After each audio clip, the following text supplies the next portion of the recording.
Meus caros amigos, Jesus os abençoe.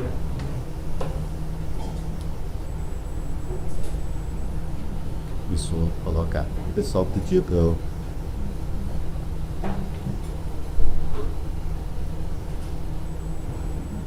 Que Jesus nos abençoe e que possamos, nessa tarde, sentirmos a presença desses benfeitores amigos que, juntamente com espíritos maternais, nos envolvem no dia de hoje. Nós não vamos fazer aqui uma palestra ou um estudo aprofundado sobre o tema, né? Sobre a missão da maternidade. Nós vamos ter uma conversa. Vamos conversar um pouco daquele tete a tete que nós tivemos em nossos lares, cada um dentro daquela convivência, dentro daquele aconchego familiar, envolvidos por nossas mães, né? Porque eu já fui convidado a falar desse tema várias vezes. E confesso que no passado foi mais fácil. Agora a gente vai ficando mais maduros, mais experientes, e parece que vai ficando um pouco mais difícil expressar, justamente que a gente vai reconhecendo mais e mais a grandeza desse ser. Mãe é uma palavra tão pequena, mas que representa uma grandeza indescritível para o meu coração nesse momento. É algo tão sublime, tão sagrado, que o próprio Mestre Jesus, conforme outras vezes nós comentamos aqui, ele poderia ter vindo ao planeta como um agênere. Vocês podem pesquisar depois o que é um agênere. Nós vamos dar uma pequena pausa. O agênere é aquele espírito de grandeza, já capaz, devido à sua evolução, de manipular o fluido cósmico universal, e no mundo em que ele pretende se manifestar, como aqui no planeta Terra, é possível manipular magneticamente com o seu pensamento de tal forma que ele pode corporificar-se e manifestar diante da sociedade. Nós vamos ver isso acontecer no livro de Tobias, né? Em que o anjo que acompanhava todo o trabalho que foi designado em Tobias, ele só vai se permitir revelar ser um ser espiritual ao final da jornada, quando ele se evapora, ele se desmaterializa à frente de todos. Mas Jesus, não só querendo prestigiar a família, ele veio dar para nós o conhecimento sagrado da maternidade, porque ele também veio prestigiar a mulher, prestigiar no sentido de filiação, prestigiar as mães. E nós não podemos falar de mãe sem nos lembrarmos de Maria de Nazaré, que é a nossa Mãe Santíssima e Humanidade. Maria fora convidada por Jesus a descer nesse planeta de expiações e provas, ou de provas e expiações, para ser como que o portal de luz para que Jesus pudesse manifestar-se aqui num corpo físico, não obstante toda a especialidade desse seu corpo, justamente pela grandeza do Espírito de Jesus. Mas Maria, um espírito grandiosíssimo, tão somente ela poderia ser a mãe do Cristo. Nós vamos ver referências no Velho Testamento de que Jesus viria através de uma jovem, de uma virgem. E o aspecto místico que envolve esse processo traz muitas discussões no meio espírita, inclusive, até porque muitos espíritas aceitam que Jesus se desmaterializava à frente de todos, que ele andava sobre as águas, que ele multiplicava pães e peixes, que ele fazia curas consideradas por muitos miraculosas, mas que a doutrina espírita nos explica que é uma forma natural daquele que tem esse conhecimento e esse domínio sobre os fluidos, né? Principalmente sobre o hipócrita universal. Porque Jesus, ele não só constituiu corpos, ele, com a pleiade de espíritos luminosos, grandiosos, espíritos de escola, espíritos crísticos, anjos, arcanjos, ele configurou o nosso planeta.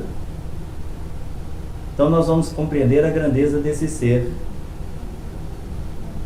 Outros menores enviados, servos do Cristo, vieram e se manifestaram nessa condição de agênere, mas ele, na sua grandeza excelsa, divina, ele se fez carne e habitou entre os homens, provindo de um útero materno. Então nós vamos compreender a consideração do Mestre Jesus para com as mulheres. Aliás, todo o movimento de libertação da mulher começou por Jesus. A mulher naquele tempo era considerada como uma alimária doméstica. Ela nem mesmo era contada como gente. Aliás, a Igreja Católica foi bem mais recente, teve um concílio para essa consideração, de que a mulher seria considerada como ser humano. Então vejam a ignorância, né, dos homens, mesmo tendo mães, tendo o aconchego materno, tendo todos os cuidados, levou-se um tempo para ter esse reconhecimento. Nós falamos que Deus é Pai, mas quem cria, quem dá a luz é mãe. Então nós podemos considerar que Deus é mãe. Então, Deus é Pai, Mãe, ou Pater, Mater, né?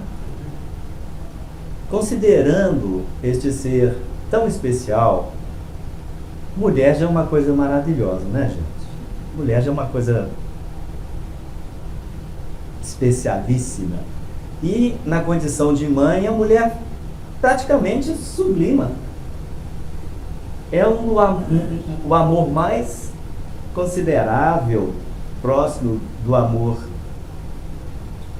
espiritual, do amor ágape, é o amor de mãe. Não obstante, muitas mães podem até agredir os filhos de outras mães para defender os seus. Então a gente percebe que ainda é relativo, mas é o amor mais sublimado aqui na Terra, em relação ao amor que os homens sentem. Porque mãe é esse ser tão especialíssimo que, sentindo dor e percebendo a dor de um filho, ela gostaria de acumular a dor no seu próprio corpo para tirar a dor do filho. A mãe é esse ser que ela sofre pela dor do filho. Ela sofre quando o filho se ausenta, por causa desse cuidado, por causa desse envolvimento. Imaginem se o homem pudesse ser controlado pelas mães, ele não se tornaria adulto, justamente para que não se distanciasse do aconchego maternal. Porque mãe é aquela coisa que cuida, é este ser que embala, que envolve. É algo tão grandioso que a nossa primeira alimentação, depois do nascimento, não obstante toda a alimentação que é feita no ventre materno, é o seio de uma mãe. Então a mãe dá o alimento à criança, extraindo o líquido precioso, o leite maternal, do seu próprio seio. Feliz todas as mães que amamentam, que amamentaram, e aquelas que vão se tornar mães e amamentarão. Porque é algo que faz parte de um processo não fisiológico tão somente. É um processo realmente especialíssimo em termos de espiritualidade. Aí a gente começa a perceber como se dá o processo maternidade. Na conjunção sexual entre o homem e a mulher, ambos vão participar desse processo doando o gameta masculino, o gameta feminino. A partir do ato sexual, dentro daquele processo natural, orgástico, que já é algo que vai favorecer as relações, assim que o espermatozoide atinge o óvulo, que vem descendo a trompa de Falópio, começa ali um processo magnético que vai atrair o óvulo para a câmara uterina e vai como que fazer a fixação desse óvulo já em processo de maturação na parede uterina para a nidação. A partir daí é mais provável a gestação, porque muitas mulheres não conseguem esse processo, não conseguem e não maternam, não se tornam mães. E a gente sabe que, por conhecimentos espirituais, uma série de eventos anteriores justificam como lei de causa e efeito. Mas a partir do momento da nidação, aí começa aquele processo de multiplicação celular e algo interessantíssimo. O primeiro órgão a manifestar nessa gestação é o coração. Então a gente vai percebendo que a mãe, a primeira coisa que ela gera do ser é o coração, tanto do filho quanto da filha, tanto do homem quanto da mulher. E aí a gente vai perceber algo muito interessante, uma informação de que a casa do sentimento, a sede do amor, que é o coração, é aquilo que a mãe primeiro manifesta no seu ventre materno. Que coisa linda, não é, gente? E a partir daí é que vai se multiplicando e dando extensão à formação deste ser que, após dar à luz, vir ao mundo, vai ter todo um cuidado. Nós vamos perceber que o ser humano é aquele que mais necessita dos cuidados maternais. Os animais, principalmente os quadrúpedes, de imediato ao nascer eles já ficam de pé. Aliás, o teste de sobrevivência, né, e de vitalidade se faz aí. Agora, o ser humano, ele precisa daquele cuidado, daquele acalento, e toma um tempo grande das mulheres, das mães. E nós sabemos que, não obstante aquela energia, aquele envolvimento que a mulher tem da aproximação do espírito para o processo da fecundação, porque a mãe é esse ser grandioso, esse instrumento divino na Terra para o préstimo da reencarnação, é através desse processo que nós podemos, com maior consideração, compreender o grande benefício que uma mãe nos dá, a oportunidade reencarnatória. E nós sabemos que a reencarnação não é tão somente para o processo evolutivo do ser, mas também através do constrangimento que se tem o psiquismo humano ao esquecimento do passado, lançando um véu sobre tudo aquilo que nós já vivenciamos, faz o estreitamento afetivo através dos laços da consanguinidade. Então a mãe faz com que inimigos do passado, na condição de filhos, se tornem irmãos, e aí recomeça um processo de estruturação do sentimento do amor entre muitas vezes aqueles que se odiaram. Vejam que coisa interessante, como é a maternidade no planeta Terra. Ela tanto nos traz espíritos elevadíssimos, poderemos até considerar próximo à angelitude, como também traz aqueles espíritos mais complicados, aqueles espíritos mais ignorantes e ainda muitas vezes configurados com o mal, mas por oportunidade sagrada. Essa é a missão materna. Existem muitas mulheres que não fertilizaram, no entanto, a energia, o sentimento, o amor materno é tão grande que ela é capaz de abraçar, envolver e amar grandiosamente o filho de um ventre alheio, sem ter nenhum receio. Tem aquelas que não puderam maternar, e hoje muita gente critica, mas é algo considerável. Só quem tem sabe que energia é. Mamães de pet, né? Mamães de bichinhos.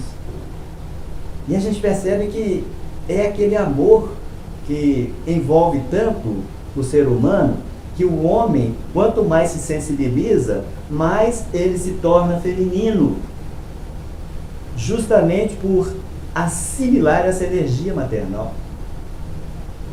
Aliás, é através do sentimento que o ser mais cresce. É através do amor que o espírito mais se liberta. A razão, o conhecimento, ajuda muito.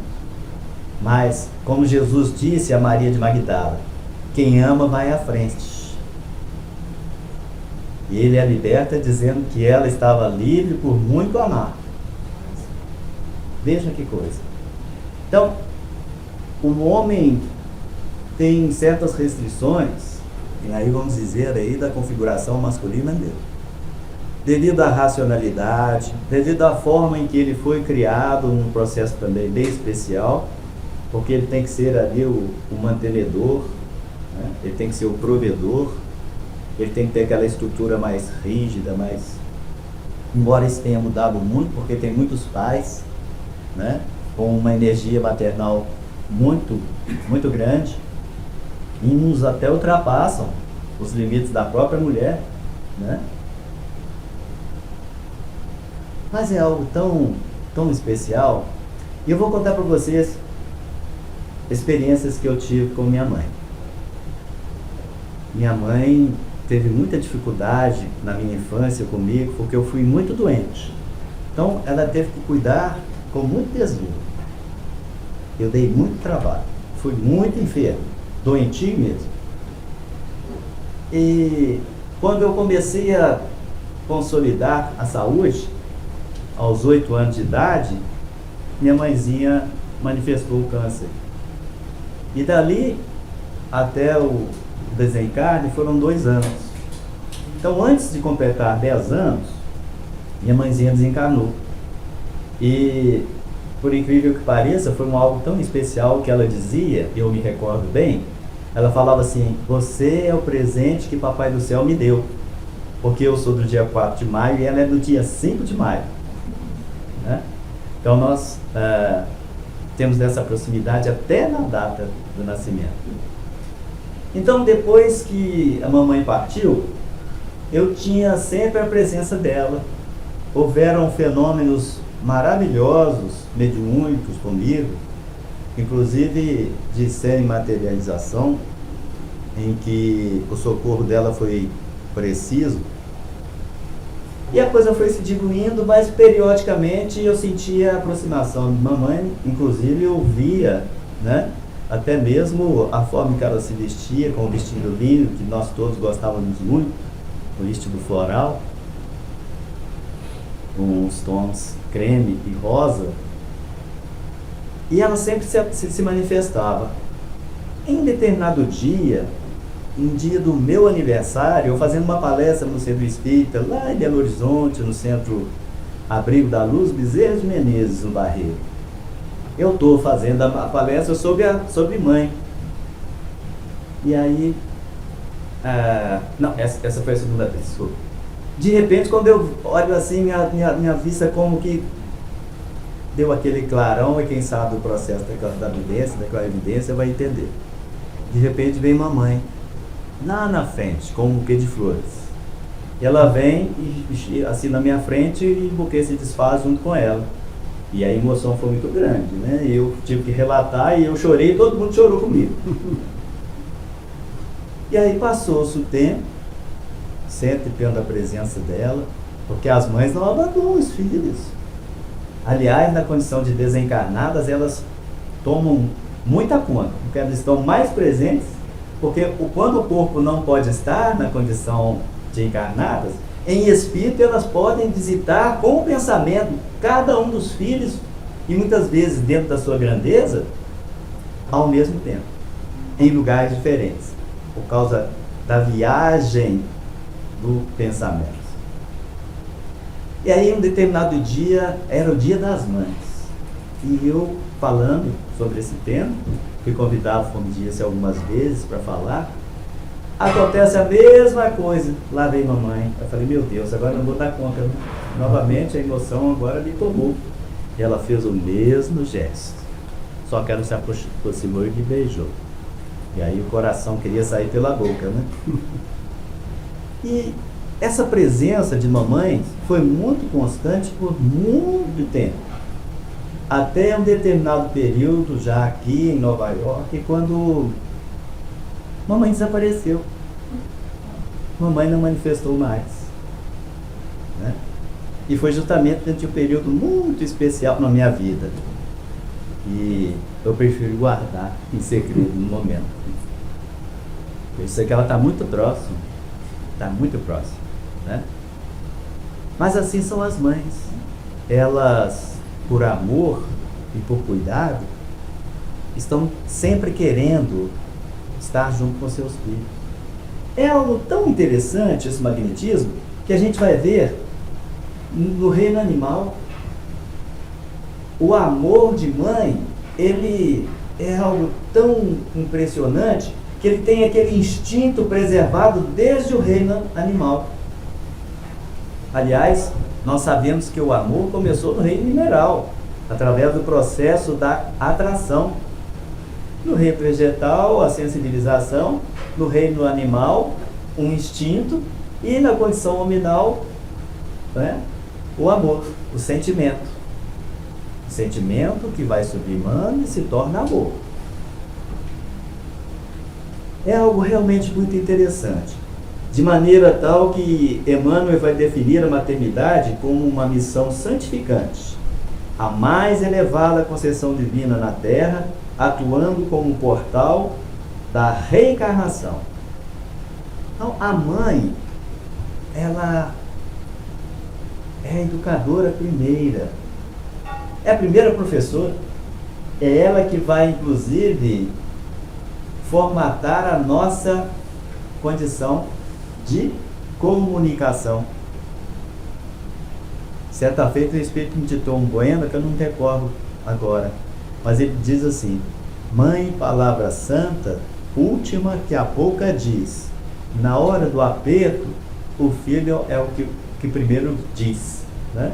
E é realmente, a gente vai dizer assim toda hora: mãe, mãe, oh mãe.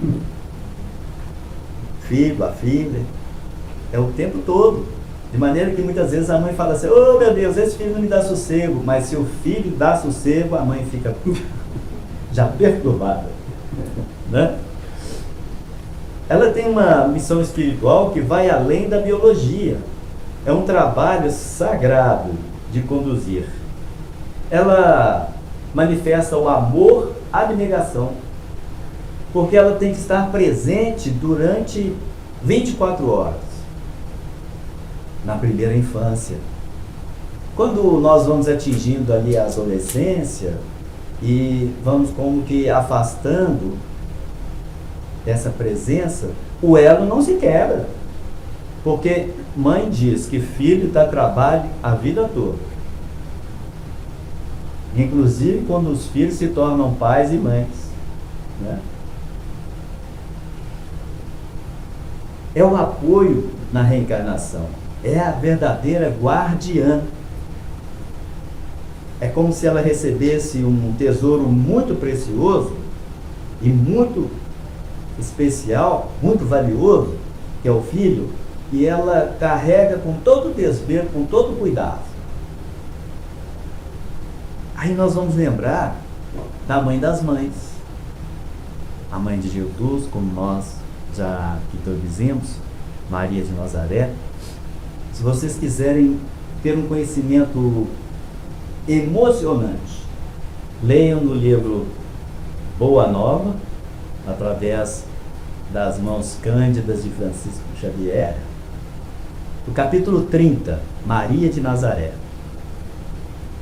Ali vai descrever algo maravilhoso, extraordinário dessa mãe, que foi considerada Mãe Santíssima, sabem por quem? Por um leproso que teve as suas chagas amenizadas. Porque Maria acompanhou Jesus desde a tenra idade e ela sabia da grandeza daquele ser.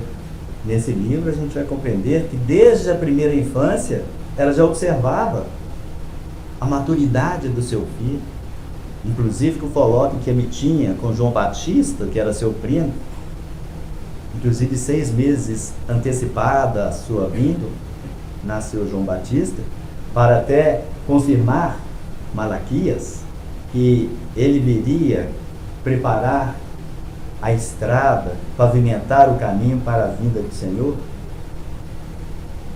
E ela vai acompanhando o crescimento de Jesus, e algo interessante vai acontecer, porque Maria fica viúva e é Jesus que toma conta de Maria.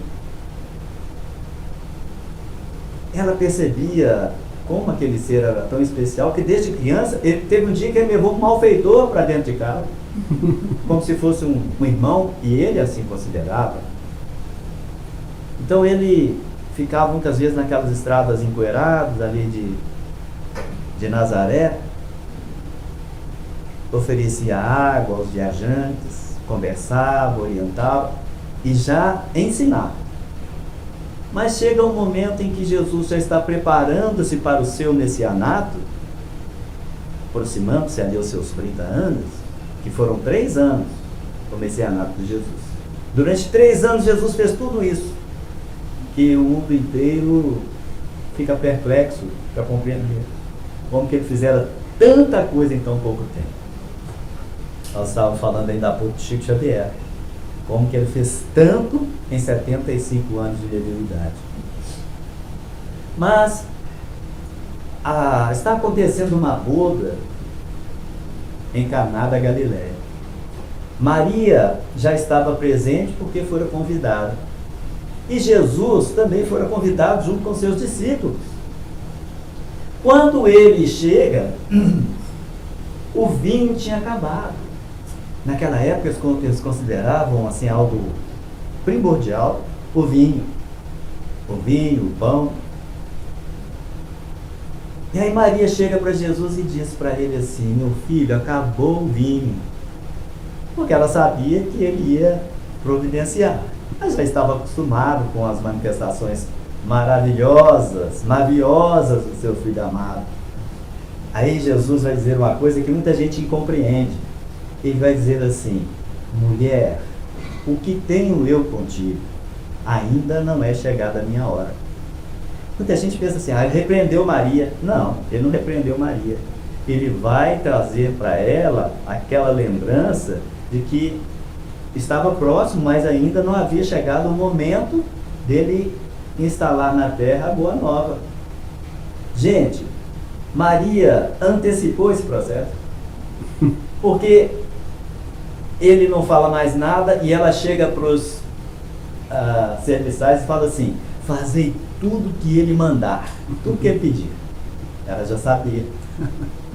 Aí eles vão e enchem aquelas talhas lá de água e Jesus transforma a água em vinho. E o vinho do bom. Não era qualquer vinho, não.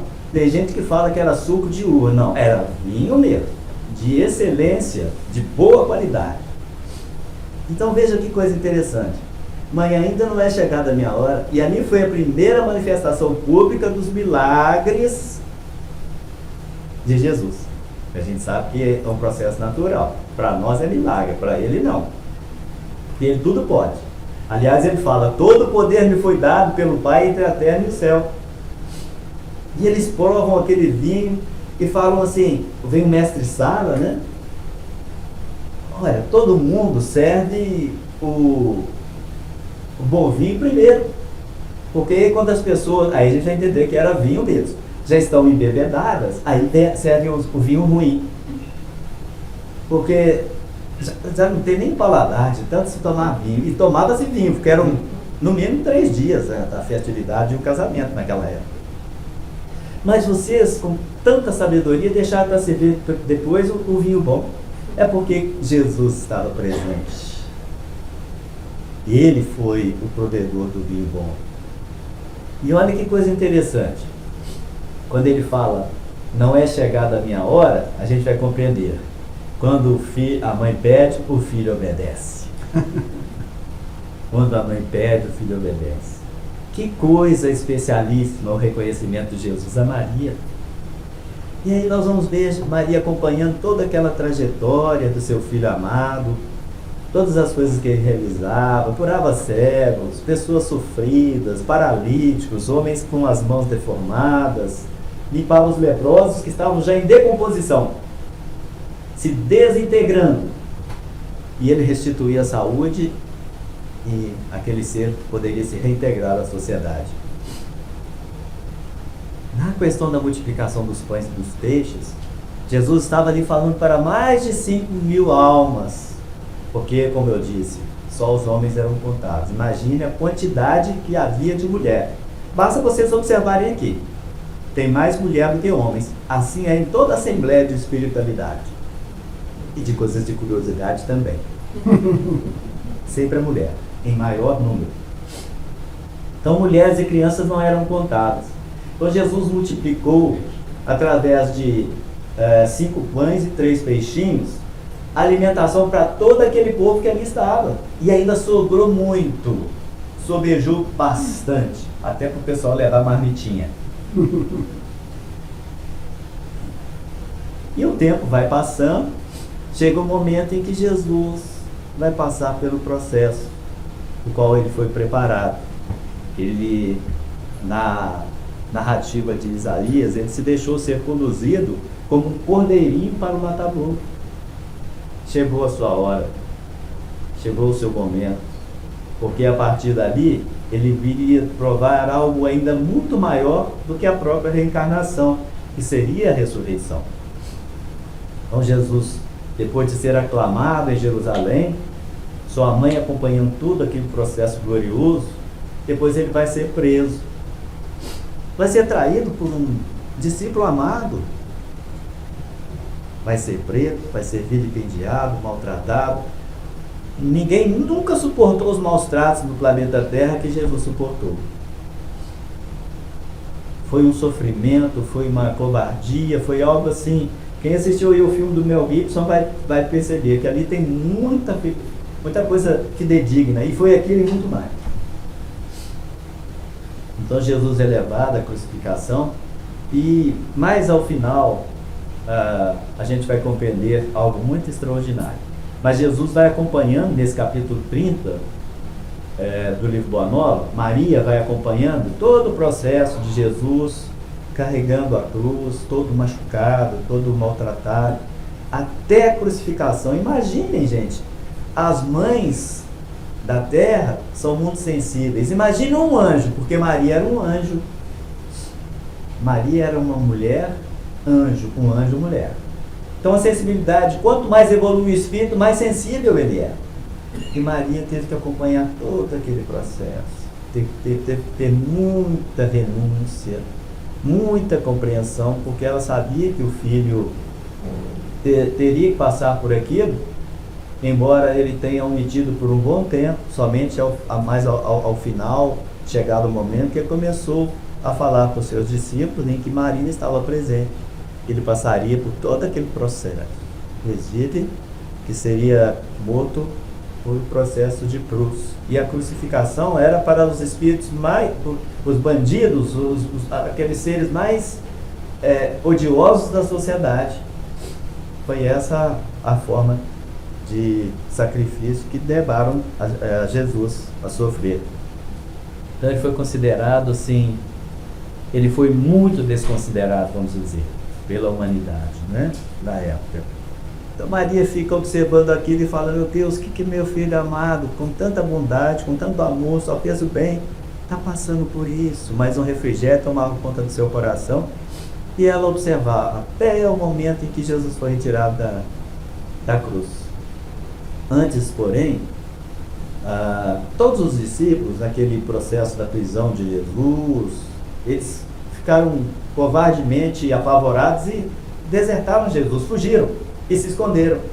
Somente João que vence essa situação de covardia e se aproxima no momento da crucificação e abraça Maria. Aí ela se sente envolvida por alguém. Quando ela vê, é João que ela se encontra, o espírito mais jovem e o discípulo amado de Jesus.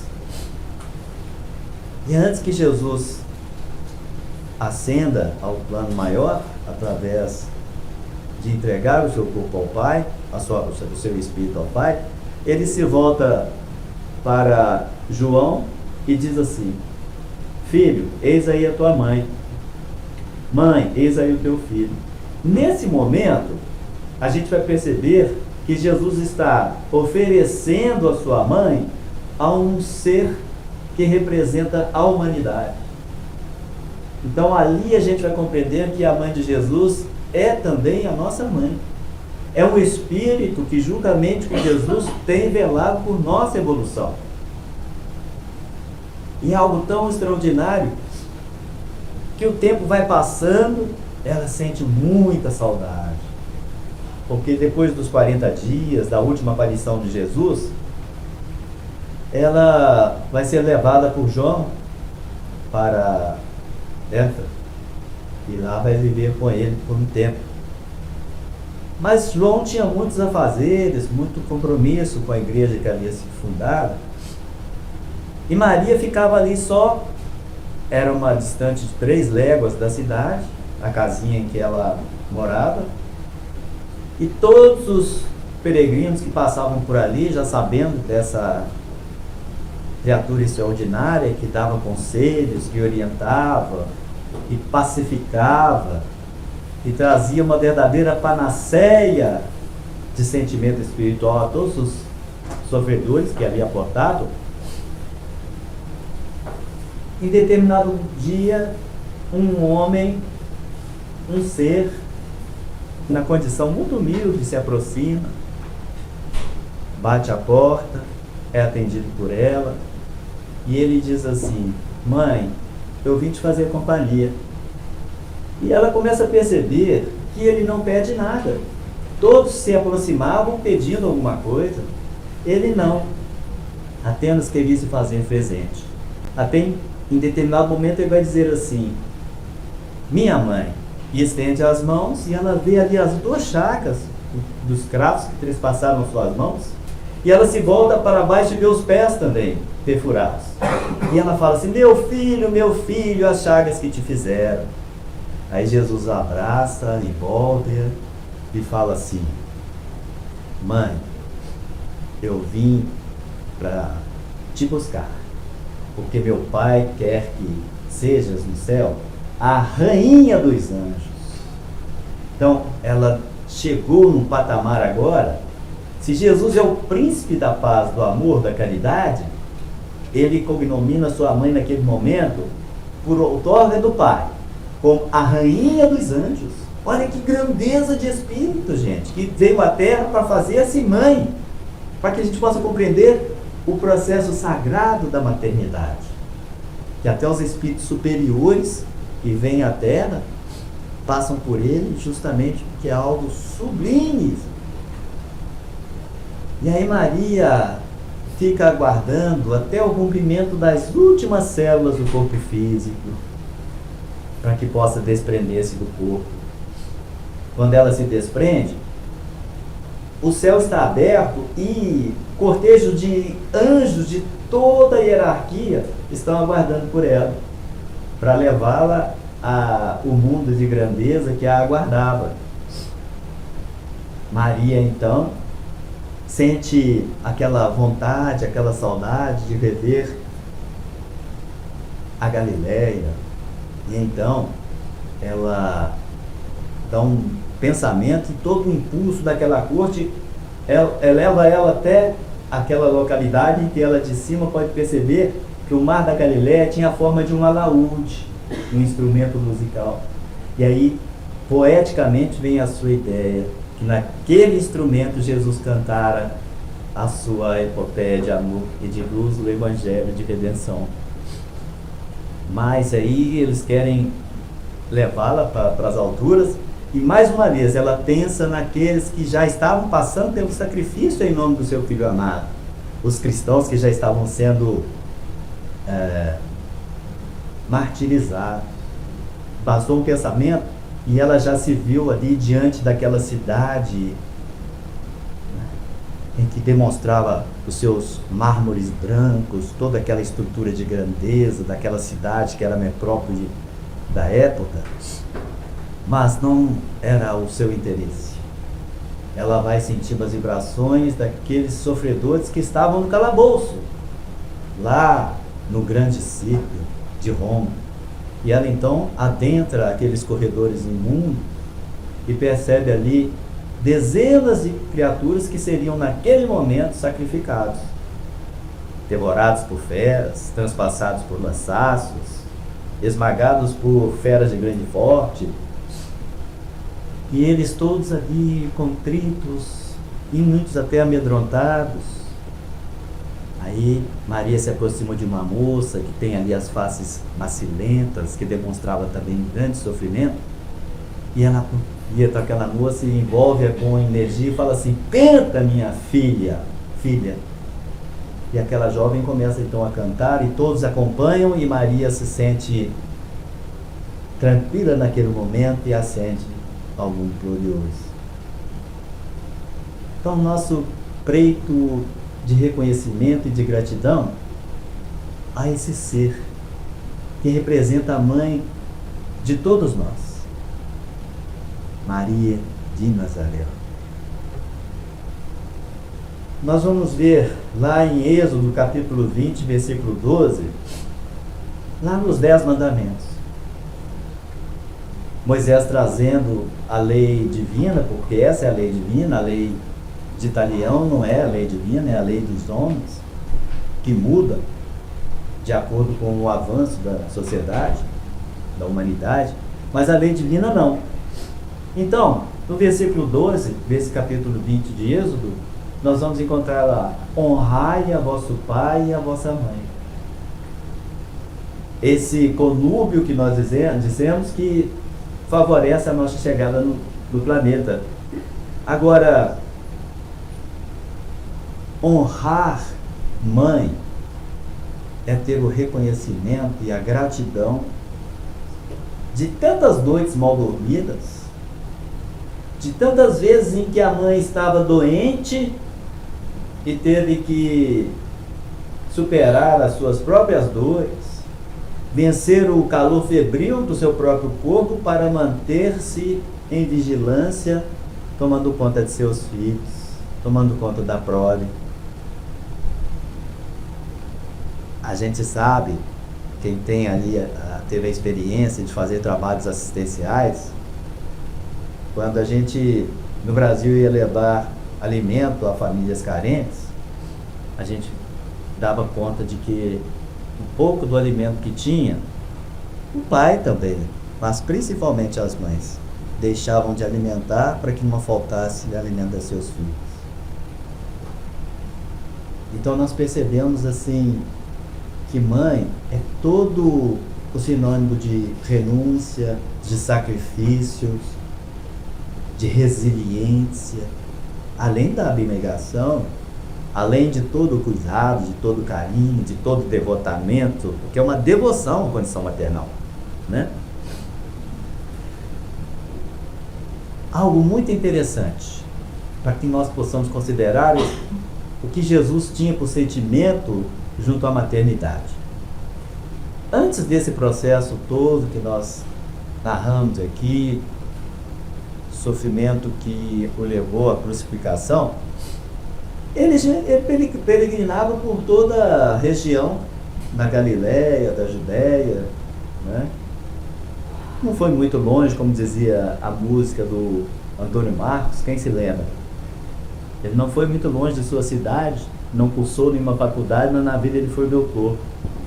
Jovenzinhos não sabem, não conhecem, irmão, mas a gente que está próximo da minha idade já vai se lembrar. E ele, em determinado momento, ele estava entrando com seus discípulos em Naim, um vilarejo. E naquele momento estava acontecendo um enterro, iria acontecer um enterro. Eles estavam ali carregando um caixão. E ele se aproxima, era um jovem. E uma mulher muito chorosa, era viúva, a viúva de Naim. Narra lá no capítulo 7 de Lucas, que é o filho da viúva de Naim. E ela chorava muito, porque ela era viúva e ficaria só. E a mulher só naquela época, nossa, era um sofrimento muito grande. Aí Jesus volta-se para ela e fala assim: mulher, não chores. Pôs a mão assim do caixão para que eles parassem, e ele então dá ordem àquele jovem para que ele voltasse à vida. Então Jesus ressuscita aquele jovem para devolvê-lo à sua mãe amorosa. Vejam, gente, Jesus presenteia a mulher, aquela viúva, o filho novamente em vida no processo da ressurreição. E no meio espírita muita gente fala que é catalepsia. Aliás, até pela fala de Kardec, porque Kardec falava também para científicos, né? Nós vamos entender que na Gênesis ele vai falar do processo de catalepsia, mas na sutileza e na grandeza, porque haveria de ser tudo confirmado no futuro, com a continuidade de Kardec através de Chico Xavier. Mas no item 4 do capítulo 4 de O Evangelho segundo o Espiritismo, algo que passa despercebido à maioria dos espíritos, nós vamos compreender que tratava-se sim, na questão de Lázaro, de ressurreição. E João Batista, reencarnação. É algo que nós temos que meditar muito no dia de hoje, acerca desse grande presente que nós recebemos. É Dia das Mães. Muitos filhos compram flores, dão cartões, dão um dinheirinho, dão uma roupinha nova. Mas o presente maior, quem ganha são os filhos, somos nós. Filhos e filhas das mães. Dos pais que serão pais, das mães que se tornarão mães. E um ser muito especial, que depois de passar por esse processo de consagração do sentimento, passa a amar ainda muito mais do que a condição de mãe, que são as vovós, as mães das nossas mães. Então, nós temos que agradecer a todos que participaram da nossa oportunidade reencarnatória, mas principalmente e sempre as nossas mães. Que elas possam receber nesse instante de nós aqui. Mãezinhas nos visitam nesse instante, mãezinhas desencarnadas. E aquelas que estão distantes, nesse instante, devido àquilo que exala dos nossos corações, são envolvidos por essas vibrações. Os espíritos levam a nossa energia para envolvê-las, assim como trazem a energia do seu amor para envolver-nos. Vocês não estão sentindo algo assim muito especial no coração nesse momento? Hein? Sim. É a energia do amor. Nós possamos agradecer às nossas mães, sobretudo a Pater Mater, Deus, nosso Pai, que nos deu esse prestígio também de sermos filhos das mulheres que são consideradas e chamadas mãe. Muita paz e alegria a todos, que nós possamos ter um domingo ainda mais abençoado, com essa gratidão que nós devemos carregar no nosso coração de sermos filhos e de termos tido, ou de termos ainda uma mãe. Da paz e alegria a todos.